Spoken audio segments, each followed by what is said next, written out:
You're listening to Developmental, Property and the Mind podcast, where development industry insight meet mindset with Trafalgar CEO Joe Aboud. Join one of the property industry's most free thinkers as he explores the path to success and contentment. A big hello to everyone. My name is Joe Aboud and welcome to this episode of Developmental. Today I'm really excited to welcome someone I've come to know over the past few years as a leader within our industry. Chris Johnson, the CEO of Urban Taskforce, a peak industry body that works on behalf of developers and financiers in the industry to ensure a sustained and healthy future. But the important role he plays now as advocate comes after a long career with many high points as the New South Wales Government Architect and being appointed as a member of Order of Australia for services in architecture, which is an awesome feat in itself. Great to have you with us, Chris. Oh, good on you, Joe, and it's fabulous that you're doing this series. It's really good to get debate out there into the broader community. Yeah, Chris, debate is a very healthy thing from where we come from. There's a lot being debated in the industry at the moment, and there are a lot of dark clouds over our industry right now. And I can't recall a time when the reputation of the developer has been more negative. Is that a figment of my imagination, or do you share the same thought? I think you're right. I think you're right. I think the developer is mistakenly used as the front end of change. Change is happening because we're growing. The population's growing, there's immigration growing. Sydney used to be 2 million, 3, 4, it's up to 5 million, but it's going to 8 million. This creates change, and everyone likes to think, well, gee, I'm uncomfortable about that change, must be someone's fault. And they think, the developer, they're going to make lots of money out of this change. I'll blame them. The reality is it's actually immigration policies, it's births over deaths, and planning rules that are set out generally by the state government who put all this. I mean, just as an example of this, I got a letter about a year ago it was from a little old lady. I actually didn't meet her, but I assume she was, from Epping, saying, Mr. Johnson, it's outrageous that you developers want to build these 20-storey apartment buildings in Epping. And I sent a letter back to her saying, look, madam, it's shoot the messenger. The only reason we're doing this is because the local council and the state government said this is where 20-storey buildings should go, next to the railway station. The infrastructure, yeah. So we went along as developers and said, OK, we'll do what the government's asked us to do. And it then seems outrageous that the community will come back blaming the developer for actually doing it. Chris, another really good example was something I experienced a couple of nights ago, actually last night. So we all know about the West Connects, and that was a real issue in the community for a while, and Sydney's full and all of this rubbish that we would hear, right? I drove from Parramatta and I got to Stanmore in like 7 minutes, 6 minutes. That was an amazing experience to totally avoid all of that traffic and the drama that we lived through for a while. And we got a sense of let's welcome change, because this is what change feels like, guys. You were worried about Sydney being full. We've now given you this amazing piece of infrastructure that we invested a lot of time and money in. And guess what? Change is amazing. So, we're going to try and wake that up. You've been described as the man who shaped Sydney, someone who has had arguably a greater influence over the growth and design of Sydney in major regional centres of New South Wales than any other political or politician or businessman. What do you think when you hear that? Well, it's good to be given a bit of a gong in that regard. I'm obviously part of a whole network, but the thing that I find in my career is you've got to be very simple, straightforward and direct with your messaging. If you start saying, it's a little bit of this, a little bit of that, and we could maybe do this and keep everyone happy, you end up going nowhere. I've had to be very straight. In my government architect days, I was involved in a master plan for the whole centre of Parramatta and really driving it to be a major city and pushing it along in a major way, plus getting the new transport interchange and rails happening there. When I was with the Department of Planning and Executive Director role, I did 6 regional cities. That's Penrith, Parramatta, Liverpool, Wollongong and Gosford and Newcastle. And we did in record time, I must say, new plans for each of those city centres, average of 25, 26 meetings for each one of them with local communities, and really said, let's be about the future. So I think by restructuring all those areas, cutting through pretty quickly at the time the government wanted change to happen, you can achieve a lot. I think my worry at the moment, we're moving into a very participatory, and it's all very nice and comfortable, but let's talk to everyone we can think of to see what they want to do. I had a meeting, actually it was during the election, with the key policy people from the Department of Planning about what they thought the big issues were. And they all they spoke first, and they said, we've got to listen to the community to work out what we should do. And I said, wrong. You sound like the Department of Community and Services or something, looking after poor people who don't know what's happening. You're the Department of Planning. You're meant to be thinking 30 years ahead, 20 years ahead. You've got to be thinking, look, the only way we're going to get to 8 million is by doing the following. And it's going to make change. It's going to upset people.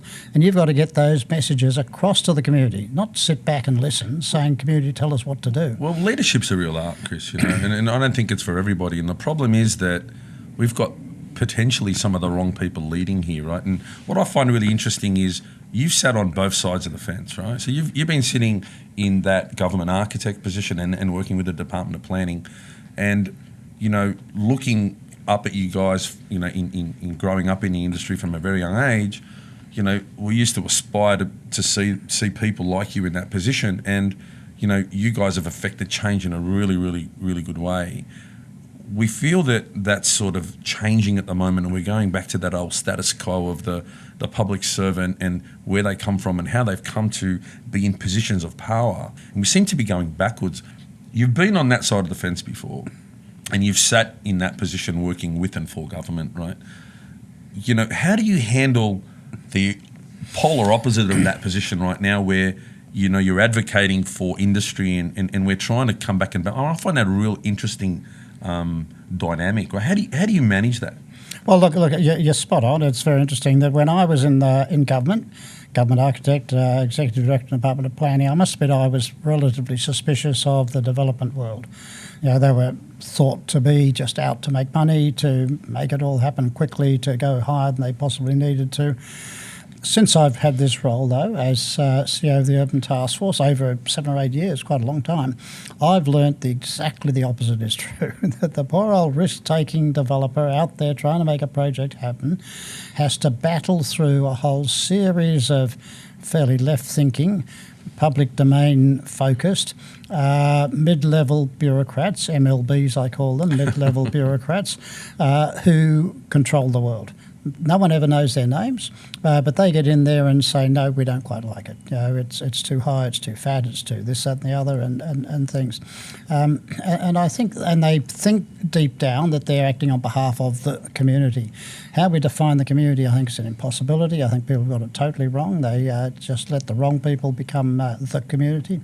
Out there. Good example right now is the proposal by the Star out on Pyrmont for a new hotel building out there. Yeah, in some eyes pretty controversial, but Well, there are 15,000 people living in Pyrmont, and the protesters, 80 of them, 80 out of 15,000, have been seen as the community giving their position. They call that democracy, though. Well, that's what the numbers are. It's absolutely outrageous. I mean, obviously, I think anywhere in Sydney, you could get 80 people lined up to go against something. I mean, just it's dead easy. And I must admit, Joe, my worry is this on the broader issue. I think most of the protesters are retirees.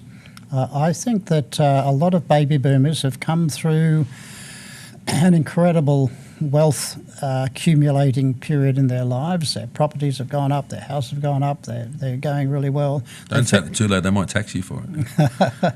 And then they finish work and they think, well, gee, I've got to do something. And then someone says, look, someone's trying to build something around the corner that we don't like. Do you want to join our group? So, oh, wow, that sounds interesting. And now they're coming out doing. In fact, the person who called this out, interestingly, was Gilly Gibson, the Mayor of North Sydney. She wrote a very interesting opinion piece in the Herald of all places, saying that in her reading, all the action groups were oldies, baby boomers, stopping the next generation, the millennials, getting into the type of housing they wanted to live in.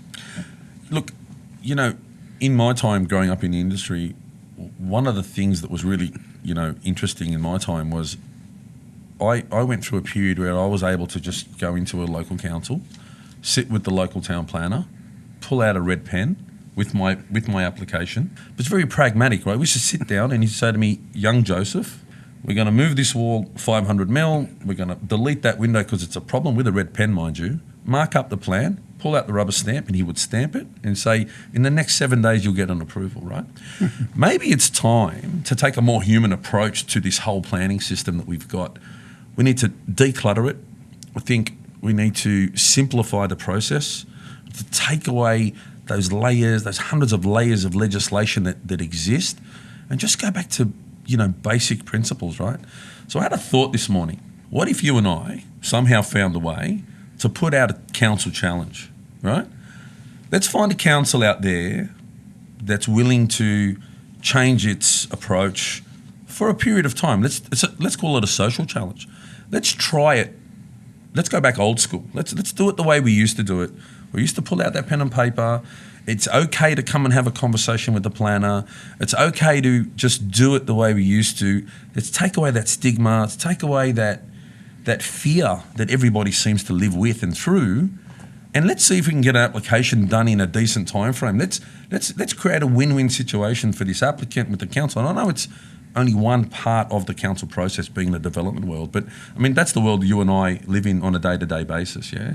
And if we could go back out there and just simplify that out there, do you think there'd be a council out there would be willing to accept that? Nope. I doubt it. It'd be fabulous if they could, if we could find a council to do it. But I think it all comes from the top down. I think the New South Wales government is sending messages that there's too much development, it's too much congestion, Sydney's getting too full, the Premier's talking about cutting immigration in half, the member for Ryde is saying, I'm going to stop all development. So there's a political environment that's out there, and quite frankly, the bureaucrats in both the state government and local councils are highly influenced by that messaging. Well, there's a way to do it, and we've promoted this one. That is that the Greater Sydney Commission has got 5 districts, north, south, east, west and centre. I think each of those should have a centre for planning excellence for big projects. So projects over 50 mil, 60 mil, whatever it is, should not be treated by individual councils, but by this one of 5 major centres where they think big. They don't think small. They connect to the state government agencies about roads, transport, all that sort of stuff, water, and make sure they have fast KPIs to get projects to happen. If we can get the big projects moving, that's a really good way to get things. Mate, I'm going to sort of drift away from this stuff a little bit. Let's talk about Sydney now and Sydney back then. So when you had the role as government architect, what sort of Sydney did you imagine in 2019, and what you see today, is it how you imagined it? To some extent. I got involved back in Bob Carr's day when We said Sydney was full. Well, it wasn't just Sydney's full. He used to be driven, because he doesn't drive himself, down Anzac Parade, and he used to think that some of the apartment buildings looked pretty hopeless down there. So he decided he was going to, and apartments were just beginning at that sort of phase. Well, that's the beginning of SEP 65, was it? Exactly. Oh, wow. So he rang me up one day and said, Chris, Government Architect, I need you to help me lift the standard of apartment buildings. So they're starting to stand out. They're bigger than the trees. They're sort of becoming too obvious. We're going to have to do about it. He got on to Gabriel Kibble, who was the head of the Department of Planning at the time, and said, look, he wants Chris to sort of work up this new approach to SEP 65, the apartment design guide, whatever it might happen to be, to try and lift the standard. But he also said in a slightly old-fashioned way, I want you to produce a pattern book. Produce a pattern book that teaches everyone how they've got to do it. I said, okay, yes, Premier, that's what you want. So I actually produced a pattern book, and we took 3 model designs, a coastal one, a suburban one and an urban one, and just looked at some principles of a base, a middle and a top, and where the entrance was, different colours, materials, etc. And it was never meant to be a sort of rule book. It was meant to open dialogue about it. We ran lots of conferences, lots of workshops. We put out the publications, put out this big yellow book which sort of set out all the design guidelines. I remember at the it other clearly. side. It affected my way forward in life. Obviously, not being a registered architect and being a part of the Building Designers Association and that kind of stuff. And who weren't allowed to then do they- the apartments. Then they stopped us from doing those. You know, they affected our incomes. They started to categorise or decategorise who and what you were. You know, in a way, and if I give you my personal opinion, if I'm allowed to do that, I think it was a great initiative. I think, but also, in my opinion, I think we lost some really good artists that probably may have been able to contribute to architecture in a different way. Did we lose something? There were some great designers out there that have produced some amazing stuff that is outside the norm. There's a bit. I mean, I think it's gone too far. I mean, the early days, there were fairly simple systems set up, and the number one was that a registered architect, had to do the work, and that did lift the bar somewhat. I know there are some people who were worried about that. Burley, Kate and Halliday, for instance, were mainly not architects, and they were doing some of the best buildings in town. Agreed. And it took a little while to...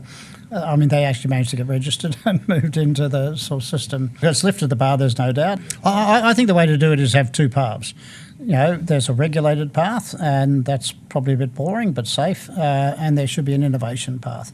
And you get 10% extra area out of it. Let's do it. Innovation hub. Let's do it. Yeah, and there'd be special assessors to say, yep, that gets through the innovation.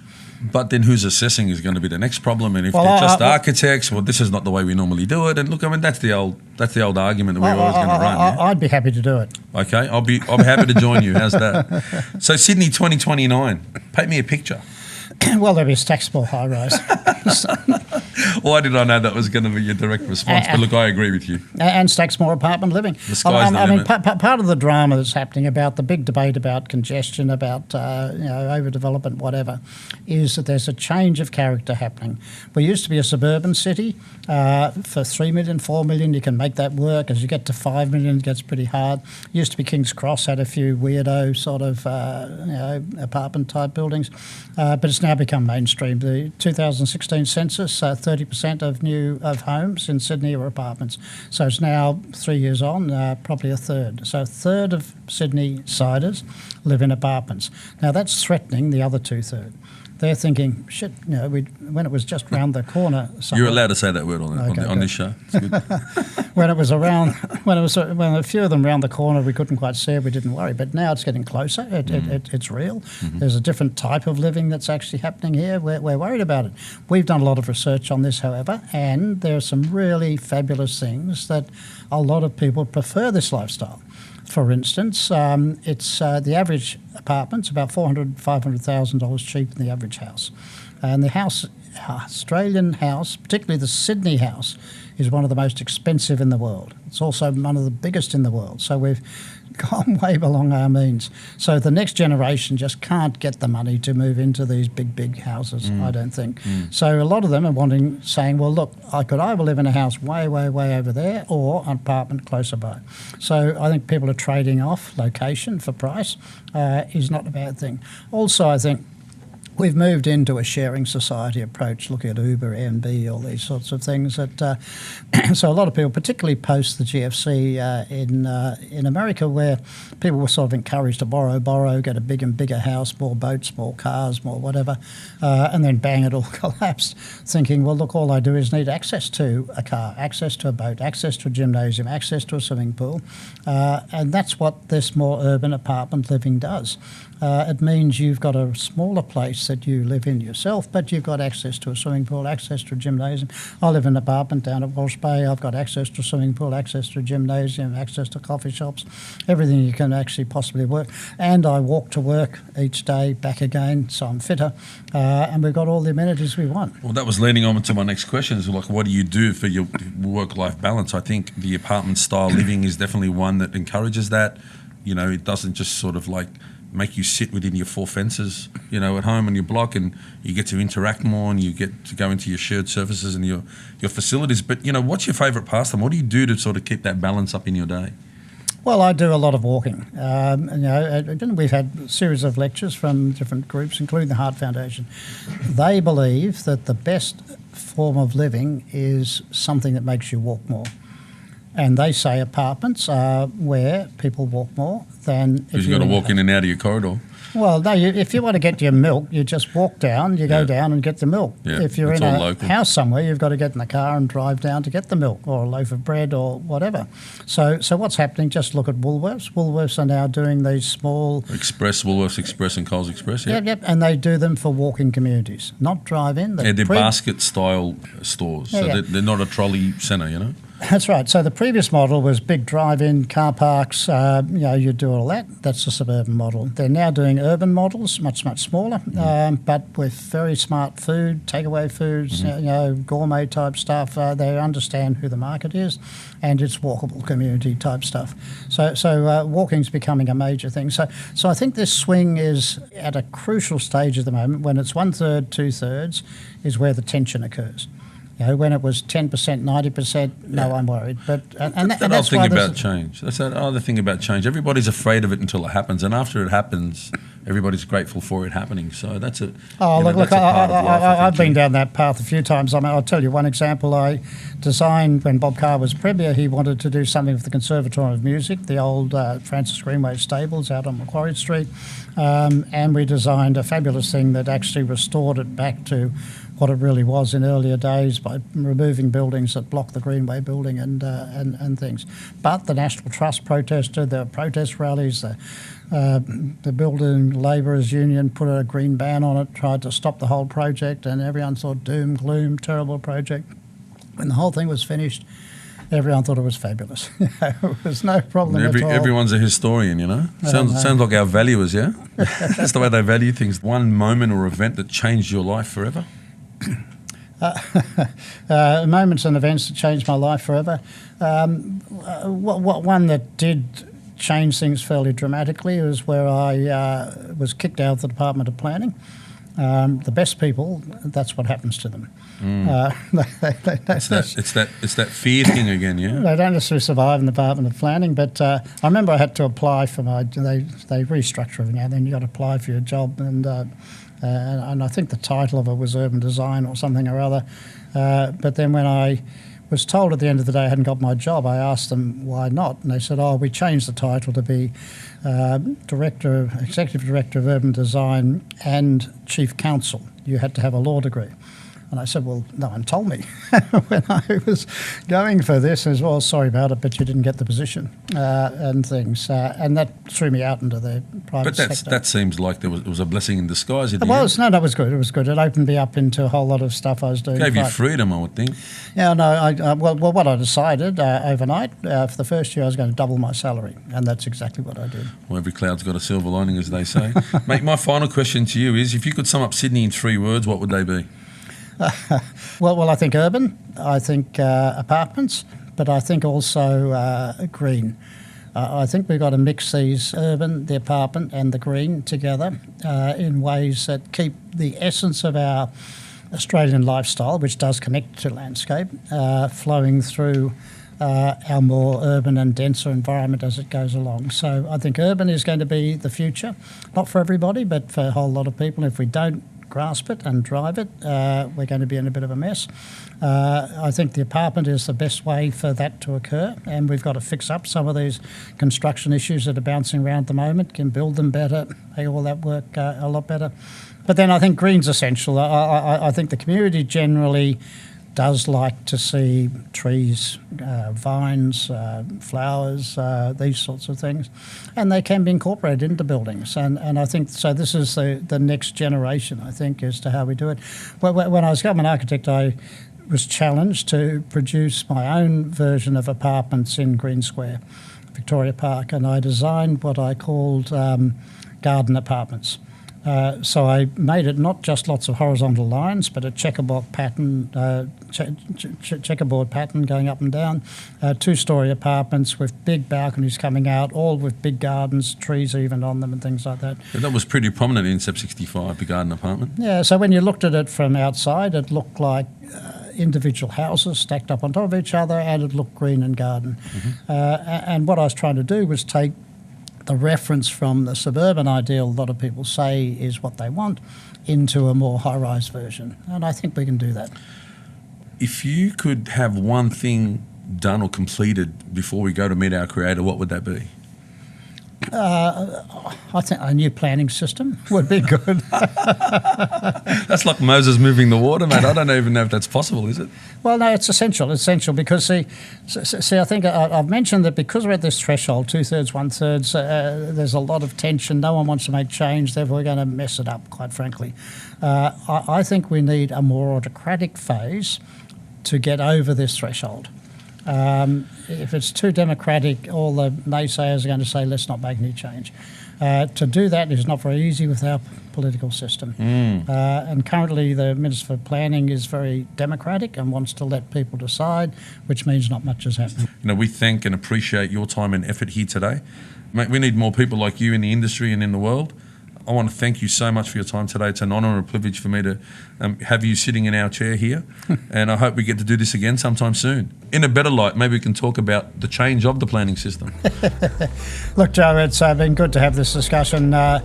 Things don't change fast, but we need advocates to strongly get out, selling messages that there is a good future, a positive future, but it's different to what you got now.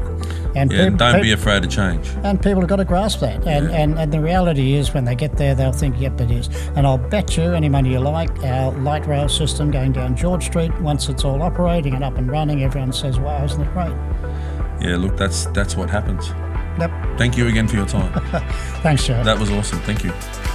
Thanks for listening to Developmental, Property and the Mind podcast. Stay tuned for our next episode, available wherever you get your podcasts. Or to talk to Joe, visit trafalgar.com.au. That's TRIFALGA.com.au.